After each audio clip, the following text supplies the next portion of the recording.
Salut les amis, j'espère que vous avez la forme, j'espère que vous allez tous très bien. Aujourd'hui, dans cette nouvelle vidéo, on va voir ensemble la gestion de drawdown et de drawup de A à Z. Donc ça va être une vidéo un petit peu longue, complète, où je vais vraiment te parler de A à Z si tu veux, comment gérer un compte. Donc que ça soit dans une période de drawdown ou dans une période de drawup. Je vais t'expliquer un petit peu ce que signifient ces termes aussi. Et donc ça va vraiment t'apporter beaucoup de valeur en termes de gestion de risque, en termes de money management. Avant que ça commence, comme d'habitude, n'hésite pas à prendre un petit carnet, un petit stylo pour prendre des notes. Ça t'aidera à y revenir à tête reposée plus tard pour mieux apprendre ce que je te raconte. Et également, n'hésite pas aussi pour m'encourager à mettre un petit j'aime, à t'abonner pour être au courant des prochains contenus, parce que je te promets qu'il y aura beaucoup de contenus qui vont arriver par la suite qui vont bien te plaire. Et donc nous on est parti pour la vidéo. Déjà pour commencer, qu'est-ce que c'est le drawdown? Donc le drawdown, si tu le sais pas, si tu es encore débutant en trading, c'est tout simplement quand tu subis une série de pertes sur ton compte de trading qui est plus importante que d'habitude. Ce qui va créer justement en fait dans l'évolution de ton capital une pente descendante si tu veux, parce que dans l'évolution de capital, ton capital va augmenter de cette manière par vague, d'accord? Et en fait, le drawdown, c'est en fait quand ton compte, si tu veux, après que tu as eu des gains sur ton compte, connaît une période assez importante de perte où ton compte va redescendre avant de logiquement, si tu es rentable, si tu as une stratégie rentable avec une bonne psychologie, remonter par la suite. Donc du coup, c'est cette période-là, cette période creuse qui nous arrive en trading, qui nous arrive tous, malgré ce que certains peuvent penser. Et donc le drawdown, tout simplement, c'est ça. Quand tu as une série de pertes qui est plus importante que d'habitude, quand tu as ton compte qui est en négatif pendant une période donnée. Maintenant, qu'est-ce que la gestion de drawdown? Donc c'est simple, la gestion de drawdown, simplement, ça va nous permettre, avec des techniques particulières, notamment deux que je vais te citer dans cette vidéo, comment en fait gérer ces périodes creuses, comment gérer au mieux ces périodes où tu vas perdre de l'argent. Notre travail en tant que trader, c'est de gérer au mieux ces périodes pour finalement ressortir plus fort par la suite et rattraper ces périodes qui peuvent être un petit peu compliquées où tu perds des trades, parce qu'encore une fois le trading c'est un milieu probabilistique, donc on peut pas tout le temps gagner, on sait pas les trades qui vont gagner à l'avance, on a un edge sur une série de trades mais on sait pas la série qui va arriver. Donc du coup c'est important en tant que trader de gérer cet aspect là, vraiment d'un point de vue technique. Aussi d'un point de vue psychologique, mais là vraiment dans cette vidéo je vais parler d'un point de vue technique. Donc les deux façons qu'il y a, si tu veux, pour moi, d'après mon expérience, pour gérer un drawdown. Tu as une première méthode qui est tout simplement le drawdown management, donc ça c'est utile pour tout type de compte, je vais t'expliquer ça un petit peu par la suite. Tu as aussi une deuxième méthode qui consiste à pas diminuer ton risque, donc c'est-à-dire avoir un risque vraiment qui reste identique malgré que tu sois en drawdown, donc ça c'est plus pour les traders qui sont expérimentés. Ça te paraît peut-être un petit peu flou pour l'instant, c'est pour ça que je vais aller plus en profondeur juste après, mais pour moi tu as vraiment ces deux méthodes, tu as drawdown management et tout simplement ne pas diminuer ton risque. Donc le drawdown management, qu'est-ce que c'est? Tout simplement, c'est en fait d'avoir des paliers de drawdown qui vont permettre en fait de diminuer ton risque à des points stratégiques de ton compte de trading en fonction du nombre de pertes que tu as sur ton compte. Et donc c'est intéressant, comme je t'ai dit juste avant, notamment pour les traders débutants qui manquent un petit peu de confiance dans leur stratégie. Et c'est aussi très intéressant par exemple quand tu gères un compte propre firme, parce que tu as un drawdown qui est assez faible à pas dépasser. Et donc ça peut être vraiment intéressant dans ce cas-là d'adopter cette approche. Je vais t'expliquer maintenant en quoi ça consiste. Donc on va prendre un cas pratique. Donc imaginons qu'on a un compte de trading de 10 000 euros, d'accord, très bien, avec un risque par trade de 1%, ok. Ce qu'on va faire dans un premier temps, c'est définir les paliers de drawdown. Donc on peut très bien se dire, par exemple, le premier palier, ça va être après 3 pertes à la suite, d'accord, le deuxième palier, ça va être après 6 pertes à la suite, et le troisième palier, ça va être après 9 pertes à la suite, avec un risque, bien sûr, de 1%, d'accord, pour cet exemple-là. Donc là, vu qu'on a un risque de 1%, le premier palier, il est entre 0 et 3% de drawdown, d'accord. Le deuxième palier, donc après 6 pertes à la suite, c'est entre moins 3 et moins 4,5% de drawdown. Et le troisième palier, de moins 4,5 à moins 5,25. Donc tu comprendras pourquoi j'ai mis ces paliers précisément. Mais si tu veux, en fait, le but, c'est déjà de définir ces paliers-là. Et il faut, si tu veux, que tu aies des paliers qui soient en adéquation avec le risque que tu prends par trade, à peu près. Donc c'est-à-dire que si par exemple, tu as un risque ici au lieu de 1%, de je sais pas 0,25%, le premier palier de drawdown, il va pas être de 0 à moins 3%. Il va être, je sais pas, de 0 à moins 1,5 ou 1%, tu vois. Donc c'est important d'avoir des paliers qui correspondent à ton risque par trade. Une fois que tu as fait ça, ce que tu vas faire, c'est qu'en fait, tu vas ajuster ton risque en fonction de ces paliers. Donc c'est-à-dire que pour le palier 1, donc ton risque par trade il est de 1%, d'accord, parce que tu es entre 0 et moins 3% de drawdown. Tant que tu es dans l'intervalle de 0 à moins 3% de drawdown, tu risques 1% par trade. Et si tu veux, plus tu vas descendre dans ton drawdown, plus en fait tu vas diminuer ton risque par 2. Si tu dépasses moins 3% et que tu es entre moins 3 et moins 4,5% de drawdown sur ton compte, qu'est-ce que tu vas faire? Tu vas diminuer ton risque par 2 et tu vas passer de 1% à 0,5%.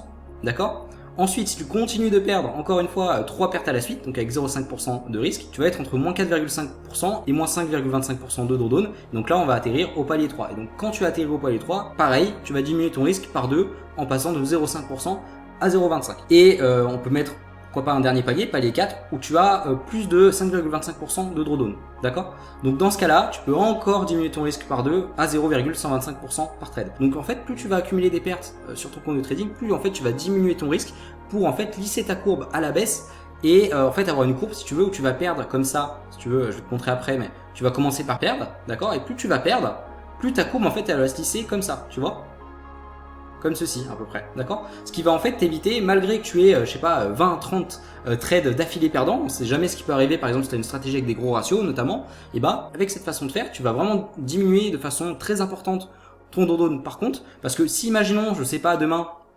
t'as, je sais pas, 7, 8, 9 pertes à la suite avec 1%, bah tu vas être à moins 9%, ce qui ne sera pas le cas si tu appliques cette stratégie de drawdown et que tu diminues ton risque au fur et à mesure avec des points stratégiques. Bien sûr, pas diminuer ton risque comme ça parce que tu as envie de le faire, mais vraiment diminuer avec vraiment un plan stratégique pour te permettre encore une fois de lisser ta courbe à la baisse et de diminuer le plus possible en fait ces périodes de perte. Notamment quand tu es débutant par exemple, et par exemple c'est le premier compte réel que tu ouvres, c'est intéressant, comme ça ça limite au maximum si tu veux la perte maximale que tu peux avoir sur ton compte de trading. Maintenant la question que tu vas te poser c'est, si par exemple je suis en drawdown et que je suis au palier 2, comment je fais si je remonte après par exemple au palier 1? Il y a une troisième étape qui est la récupération et augmentation du risque.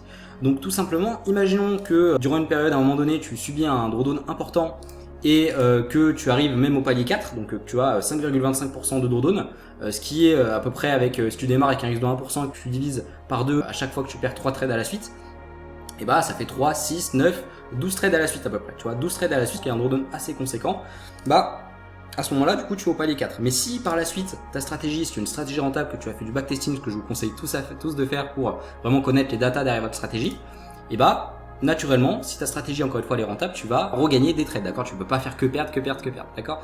Donc, à ce moment-là, si par exemple, tu es au palier 4, donc tu es à 5,25% de drawdown et que tu risques du coup ce montant-là par trade, mais que tu remontes avec ce risque-là à entre 4,5 et 5,25, d'accord? Donc tu vas faire quoi? Tu vas multiplier par 2 ton risque en passant de 0,125 à 0,25%, d'accord? Parce que tu seras plus au palier 4, tu seras au palier 3.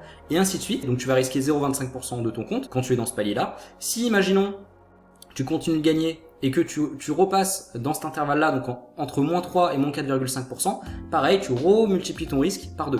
D'accord? C'est ce que je te mets ici. Du palier 3 au palier 2, tu multiplies ton risque par 2 en passant de 0,25 à 0,50. Et pareil, si tu passes du palier 2 au palier 1, tu remultiplies le risque par 2 en passant de 0,50 à 1%. Donc en fait, c'est génial parce que quand tu vas perdre, ça va te permettre du coup, comme je te le mets juste ici, de lisser ta courbe perdante comme ça. Voilà, tu vas perdre vraiment très peu. Et quand tu vas recommencer à gagner, c'est une stratégie rentable, au début, tu vas pas gagner grand chose parce que tu vas rester à ce risque-là, d'accord, parce que tu es toujours dans ce palier-là. Mais au fur et à mesure que tu remontes, au fur et à mesure que tu t'améliores, que tu améliores ta stratégie par exemple, et que tu repasses les paliers du dessus, etc., tu vas multiplier ton risque au fur et à mesure. Donc en fait, tu vas pouvoir remonter progressivement, mais plus tu vas avancer, plus tu vas regagner des trades, plus ta courbe elle va augmenter plus rapidement et finalement tu rattraperas de façon professionnelle ton drawdown. Donc ça c'est vraiment une super méthode, notamment par exemple quand tu es dans un challenge Profiem, dans un compte Profiem, que ce soit un challenge ou un compte financé, ça te permet vraiment de le garder le plus longtemps possible, de rattraper plus facilement tes périodes de drawdown. Et vraiment c'est une super astuce que vraiment je te conseille de faire, notamment encore une fois si tu n'as pas trop d'expérience en trading, que tu commences un petit peu, que pourquoi pas c'est ton premier compte Profiem, vraiment mets ça en place, ça va vraiment améliorer ta psychologie parce que tu sais que tu gères professionnellement ton risque, même si demain tu perds un nombre de trades qui est assez conséquent, ce qui peut arriver dans n'importe quelle stratégie encore une fois, tu as un plan très fixe en fait pour gérer ce risque là, pour gérer ton drawdown de manière professionnelle, c'est écrit à l'avance et tu sais exactement quoi faire, t'es pas dans l'émotionnel. T'es pas dans voilà, je veux augmenter mon risque, je vais baisser mon risque, je sais pas quoi faire, machin. T'es vraiment dans tu suis ton plan à la lettre comme ta stratégie de trading. Et voilà, en fonction des paliers où tu es, par rapport à l'évolution de ton compte, tu as juste le bon risque, d'accord? Donc ça c'est le drawdown management, donc c'est la première méthode que je voulais te présenter. Et maintenant du coup, il y a la deuxième méthode qui est tout simplement d'avoir un risque identique malgré les pertes, les séries de pertes. Parce que tout simplement ils ont confiance dans leur stratégie de trading. Encore une fois, dans n'importe quelle stratégie, si tu fais du backtesting, tu as un win rate, tu as ton drawdown maximum et tu as ces données là qui sont intéressantes, et un trader assez confirmé par exemple qui connaît sa stratégie, qui a l'habitude de l'exécuter, il sait qu'en moyenne ces périodes de drawdown c'est peut-être en fonction de la stratégie, je sais pas, 4-5 trades maximum. Donc il sait que tant qu'il dépasse pas 5 trades par la suite, il est dans les données statistiques réelles de sa stratégie. Et s'il commence à dépasser ça, c'est qu'il y a peut-être un problème quelque part. Pourquoi je dis que c'est plus pour les traders expérimentés? Parce que finalement, si tu risques la même chose, par exemple tu restes à 1% de risque et que tu perds 5 trades d'affilée, tu es à moins 5% quand même, ce qui peut être une somme assez conséquente, encore une fois si tu es en profirme par exemple, ou même sur un compte propre, c'est pas forcément très agréable. Et donc faut savoir être fort psychologiquement, faut savoir expérimenter pour savoir que c'est normal pour continuer d'exécuter ta stratégie avec discipline, avec une bonne psychologie, et ça peut être difficile pour certaines personnes qui manquent d'expérience. Donc c'est pour ça que je voulais quand même l'inclure ici, parce que je sais qu'il y a des personnes qui aiment pas trop cette méthode là que je viens de te décrire, qui préfèrent avoir un risque fixe, qui ont confiance dans la stratégie, mais voilà, c'est plus pour les traders qui sont expérimentés, et ça c'est peut-être plus pour les traders qui sont débutants ou qui veulent vraiment traiter leur compte de manière beaucoup plus professionnelle. Après, pour cette méthode-là, je t'ai mis un exemple voilà, avec 10 000 € avec 1% de risque, mais tu peux très bien personnaliser ça en fonction du capital que tu as, en fonction du risque que tu souhaites prendre par trade. Tu peux aussi mettre les paliers que tu veux, d'accord? Là, je t'ai mis des paliers comme exemple, mais tu peux très bien personnaliser ça comme tu as envie, en fonction de ta stratégie, des performances, pourquoi pas de stratégie. Et encore une fois, voilà, tu peux mettre le montant que tu veux ici, mettre le montant que tu veux ici, avoir les paliers que tu veux ici, mais l'idée reste la même, c'est-à-dire que plus tu vas perdre, plus tu vas diminuer ton risque, et si tu regagnes ton drawdown par la suite, en passant de palier 4 au palier 3 par exemple, du palier 3 au palier 2, tu vas progressivement augmenter ton risque parce que tu repasses au palier du dessus.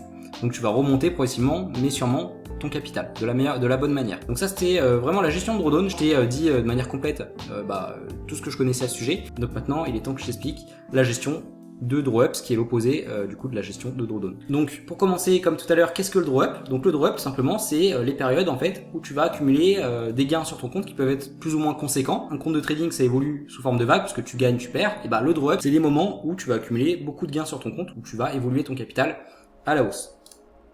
Donc maintenant, qu'est-ce que la gestion de draw-up? Donc la gestion de draw-up, en fait, tout simplement, ça va être de gérer de manière la plus optimisée possible ces périodes-là pour notamment pas redonner ses profits au marché. Quand tu génères des profits, par exemple, pas les reperdre bêtement et redonner ses gains au marché. Donc il y a des techniques qui sont très très intéressantes à faire pour contrôler ça. Parce qu'on a beaucoup, notamment des traders débutants, par exemple, qui n'ont pas de gestion de draw-up et qui malheureusement, c'est dommage, après une grosse période de profit, donc ils exécutent correctement leur stratégie, ils respectent leur plan, ils ont une bonne discipline, et malheureusement redonnent ses gains au marché bêtement. Et donc, en fait, la gestion de draw-up, c'est important parce que ça va te permettre en fait de garder ces profits le maximum pour toi et en fait d'évoluer vraiment de la meilleure manière possible ton compte de trading sans redonner une grosse partie au marché. Donc pour moi, il y a 3 façons, si tu veux, de gérer un draw-up. Il y a la première façon qui est le draw-up management, deuxième façon qui est le profit management et troisième façon qui est l'objectif de profit. Pour moi, c'est vraiment les 3 façons de gérer un draw-up et donc je vais t'expliquer un par un en quoi ça consiste et est-ce que c'est intéressant pour ta situation ou pas. Là tu vois que je t'ai mis que le draw-up management c'est très utile pour passer un examen profit, je vais t'expliquer par la suite pourquoi. Là très utile pour un compte propre financé et là pareil très utile pour un compte propre financé. Et donc on va voir ensemble, on va commencer par le draw-up management. Donc tout simplement le draw-up management c'est exactement comme je t'ai présenté juste avant avec les paliers de drawdown.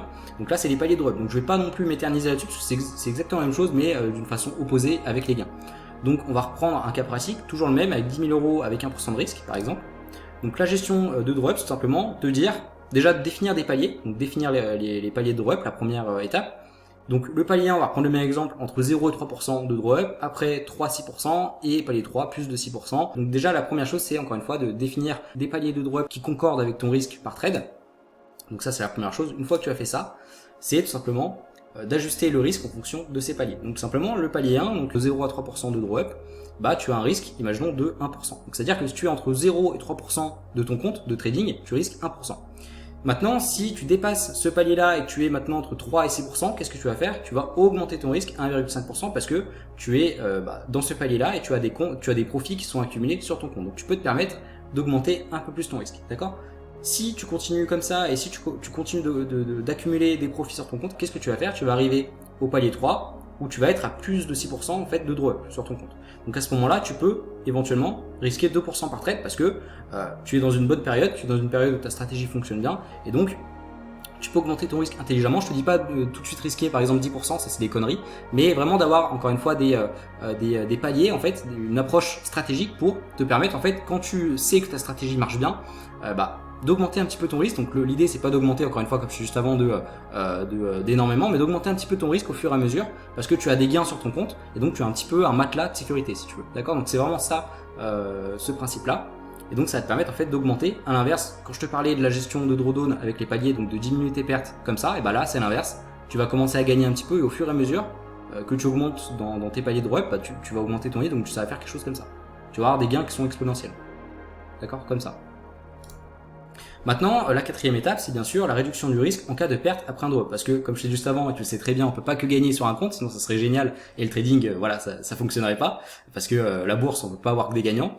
Forcément, à un moment donné, tu vas perdre des trades, d'accord? Donc, imaginons que, je sais pas, t'es au palier 3, t'as une super période sur ton compte, mais que tu commences malheureusement à enchaîner des pertes à ce moment-là. Très bien. Tu vas du coup passer en dessous de 6%, tu vas retourner au palier 2, donc entre 3 et 6% de drop. Donc qu'est-ce que tu vas faire? Tu vas encore une fois diminuer ton risque en passant de 2 à 1,5%, parce que tu reviens dans ce palier-là. Donc dans ce palier-là, tu risques 1,5%, dans ce palier-là, tu risques 2%. Et donc là, vu que tu auras accumulé un petit peu de perte sur ton compte, tu vas revenir dans ce palier-là entre 3 et 6%, donc tu vas diminuer ton risque 1,5%, parce que voilà, encore une fois, tu es dans ce palier-là. Si tu continues de perdre, ok, et que tu passes au palier 1, donc tu es entre 0 et 3% de ton compte, bah, au lieu de risquer 1,5%, tu vas encore diminuer et tu vas risquer 1% de ton capital. D'accord? Donc c'est exactement la même façon que le drawdown, sauf que c'est à l'inverse. Et donc ça te permet, si tu veux, que quand tu perds, bah, tu perds beaucoup au début, mais plus tu perds, plus ça se lisse. Tu vois, tu perds pas des grosses pertes comme ça, tu restes pas à 2% de risque. Il faut vraiment pas, tu vois. Et donc c'est vraiment ça la première méthode. Donc encore une fois, comme je te l'ai dit, ça va te permettre de, si tu es dans une bonne période, de vraiment avoir une courbe exponentielle. Parce que tu vas augmenter ton risque au fur et à mesure comme un pro. Et pas comme un débutant augmenté comme ça sans raison valable, mais vraiment avec un plan structuré. Et après la gestion de drop, tu peux très bien l'ajouter avec ta gestion de drawdown. Tu peux très bien avoir les deux en même temps. Donc c'est-à-dire que si ton compte augmente ou si ton compte diminue, bah tu as des paliers de drop comme des paliers de drawdown. Et donc tu peux gérer ton compte à la baisse comme à la hausse, si tu veux, de la meilleure manière possible. Donc ça c'est vraiment quelque chose que je conseille, encore une fois, notamment quand tu passes un examen, parce que ça te permettra de le réussir plus facilement et voilà, plus professionnellement, et de mettre vraiment toutes les chances de ton côté. Mais cette méthode-là, je la recommanderais pas sur un compte propre ou sur un compte financé, parce que l'objectif est pas du tout le même. L'objectif, quand tu es sur un compte propre financé, comme je t'ai dit juste avant, c'est la conservation de capital, et c'est de faire des gains qui sont réguliers, stables sur le long terme. Donc c'est pour ça que cette méthode-là, c'est vraiment quand tu passes un examen propre, parce que l'objectif, encore une fois, n'est pas le même. Et donc, du coup, quand tu es en compte propre et en compte financé, tu as d'autres façons de faire que celle-là pour gérer en fait tes périodes de gains. La première façon, c'est le profit management. Donc le profit management, d'ailleurs, je tiens à remercier Benjamin Deleuze. Si vous regardez pas sa chaîne YouTube, je vous conseille d'y aller parce qu'il y a vraiment des choses très intéressantes. Il m'avait parlé un petit peu de ça sur Instagram. Il m'avait donné des conseils, etc. Et je connaissais pas ça avant. Il a fait une vidéo sur ça il y a pas longtemps. Je vais mettre le lien de sa vidéo en description. Donc n'hésitez pas à regarder si vous voulez des infos complémentaires. Je voulais lui faire ce petit clin d'œil. Donc comment ça fonctionne? On va repartir encore une fois sur le même exemple, avec un compte de trading de 10 000 € et un risque par trade de 1%. Donc là, la première chose qu'on va faire dans cette méthode-là, c'est définir les niveaux de profit. D'accord? Donc on peut très bien mettre 3% de profit par exemple, premier niveau, deuxième niveau 6% de profit et troisième niveau 9% de profit. Donc ça, encore une fois, c'est à toi de personnaliser ça en fonction du risque que tu as sur ton compte, en fonction du capital aussi, pourquoi pas, et en fonction tout simplement de tes objectifs de trading. Là, c'est vraiment, je te donne un exemple simple pour que tu comprennes la méthode clairement. Ensuite, deuxième chose, une fois que tu as défini le niveau de profit, tu vas en fait sécuriser tes niveaux de profit. Donc qu'est-ce que ça veut dire? Imaginons que, je sais pas, on est au mois de juin, tu commences très bien le mois, donc tu as 3% de profit latent sur ton mois. Latent, c'est-à-dire que c'est pas encore clôturé. Tu as 3%, mais tu n'as pas encore clôturé ton mois, parce qu'imaginons on est, je sais pas, la première semaine du mois. Donc il reste encore 3 semaines. Tout simplement, ce que tu peux faire, ce qui est intéressant à faire, c'est de sécuriser ton mois en fait à 0%. Donc c'est-à-dire que si tu as 3% de profit, mais que par la suite, malheureusement, tu rencontres des pertes, et que tu passes de 3% à 0%, bah qu'est-ce que tu fais? Tu coupes ton trading, tu sécurises ton trading pour le mois et tu finis ton mois à 0%. C'est en fait une bonne manière pour toi de te protéger et de pas en fait passer de 3% par exemple à un mois négatif qui peut être de -2, -3. Ça te permet d'être beaucoup plus serein dans ton trading et voilà, que tu saches que dans tous les cas, tu as un mois qui est à break-even. Donc c'est vraiment ça ce principe. Pareil, si imaginons tu es à 3% de profit latent, tu continues de faire des profits sur ton compte et que tu passes à 6% de profit latent, qu'est-ce que tu fais? On refait la même chose, tu sécurises ton mois à 3%. Donc c'est-à-dire que si de 6%, tu connais une période de perte à un moment donné sur ton compte et que tu retournes à 3% de profit, tu termines ton mois à 3% de profit et tu clôtures les graphiques. Donc ça te permet encore une fois de sécuriser ton mois et de pas perdre beaucoup bêtement sur ton compte de trading. Pareil, si imaginons ton mois il est excellent, tu continues d'avoir des profits sur ton compte, tu passes à 9% de profit latent, je sais pas, la deuxième semaine, et ben tu peux te dire, voilà, j'ai pas envie de perdre mes 9% bêtement, donc je vais mettre encore une fois un palier ici, donc à 6%, tu sécurises ton mois à 6%, donc si tu passes de 9%, tu fais 3 pertes à la suite et que tu passes à 6, et bah tu sécurises ton mois encore une fois et que tu termines le mois à 6%, d'accord? Donc c'est vraiment une très très bonne méthode, je trouve ça vraiment très très intelligent, ça te permet vraiment de sécuriser ton mois en fonction des paliers où tu te situes, et ça te permet encore une fois de ne pas redonner bêtement tes profits au marché, d'accord? Donc ça c'est la deuxième approche, je la trouve vraiment pertinente, et je t'invite, si tu es sur un compte propre ou même sur un compte financé, pourquoi pas à l'implémenter, ça te permettra d'avoir une gestion plus professionnelle de tes profits. Et maintenant, la troisième façon de faire pour gérer tes profits en trading, c'est la façon que j'aime faire sur un compte propre ou sur un compte financier. Voilà, c'est ma façon de faire. Je préfère ça. Enfin, moi, j'aime bien, comme je t'ai dit, cette méthode-là aussi de profit management, mais j'aime bien aussi celle-là. Ça dépend encore une fois de l'objectif du trader. Si tu veux, là, tout simplement, en fait, c'est d'avoir un objectif mensuel bien précis. Je t'avais déjà fait une vidéo d'ailleurs il y a pas longtemps sur ce sujet-là. C'est quand tu connais, si tu veux, la performance mensuelle moyenne de ta stratégie et que tu sais que statistiquement, c'est très rare que tu dépasses une certaine performance. Que quand tu dépasses une certaine performance de ton compte de trading dans le mois, bah ton win rate baisse, tu peux avoir une série de pertes qui est assez conséquente. Et donc, c'est pour ça que c'est aussi intéressant d'avoir aussi cette méthode-là dans ton arsenal. Donc, en fait, qu'est-ce que tu vas faire? Tu vas stopper ton trading à cette performance, donc sans te poser de questions, pour ensuite, pourquoi pas, profiter le reste du mois. Tu le sais, moi, par exemple, sur un compte propre ou sur un compte financé, j'ai une vision, si tu veux, de 2-3 heures de profit par mois. Parce que je sais que ma stratégie, que ça soit sur mes deux actifs, c'est à peu près la performance moyenne qu'elle est capable de générer sur le long terme. Je sais que je peux la dépasser, bien sûr, mais que si je la dépasse, je peux avoir des séries de pertes qui sont plus conséquentes. J'ai aussi un win rate qui est plus faible.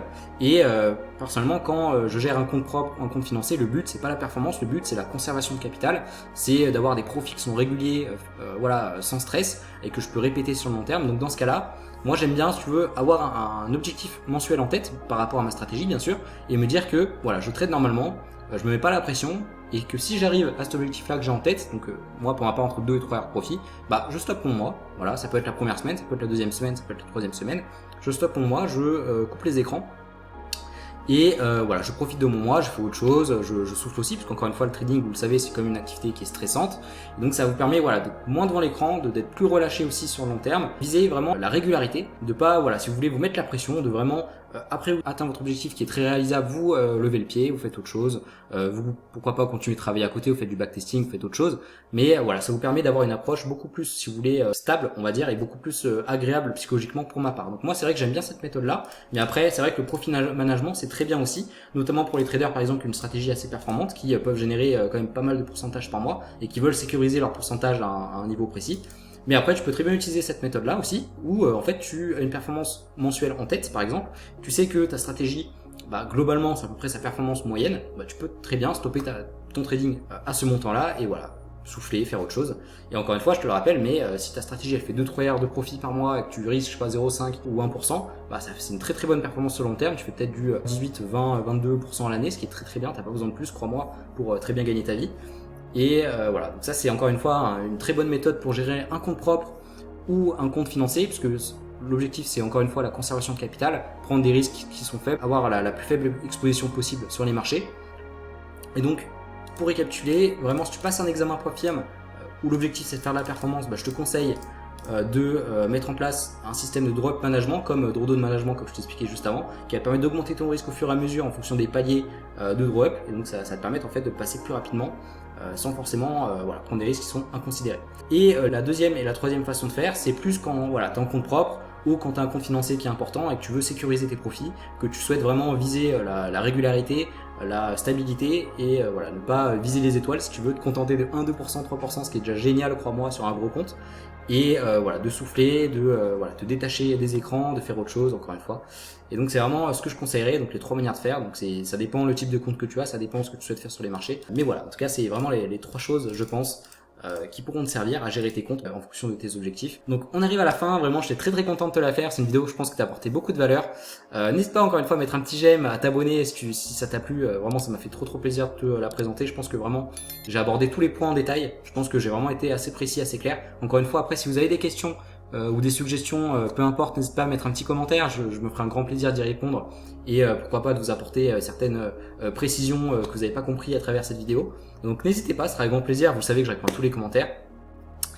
Encore une fois, si vous souhaitez aller plus loin avec moi, n'oubliez pas que vous avez un petit lien en description où vous pouvez télécharger mon écosystème Notion donc pour structurer votre activité avec un journal de trading, un des report cards, journal psychologie, c'est assez complet, c'est assez intéressant. En plus, vous avez 10 guides PDF pour notamment les débutants, pour par exemple choisir un courtier, commencer à avoir une stratégie rentable, plein de choses comme ça, un plan de trading. Donc n'hésitez pas. Et pour terminer, vous avez un quiz de 20 questions sur le money management pour en fait travailler cette facette très très importante dans votre trading. N'hésitez pas, c'est le premier lien en description. Tu as juste à cliquer dessus, aller sur mon site et voilà, rentrer ton email, je t'envoie ça directement dans ta boîte mail. Et en attendant, bah, du coup, je vous souhaite un très très bon week-end, un très bon dimanche. Profitez bien de vous, de vos proches. Trop hâte de vous présenter la prochaine vidéo. Vous allez voir, ça va beaucoup vous plaire. On va parler prop-firme, on va parler notamment d'une prop-firme. Je vous en dis pas plus, mais vous allez vraiment adorer. Et voilà, on se retrouve très bientôt dans une prochaine vidéo. À bientôt, prenez soin de vous. Salut.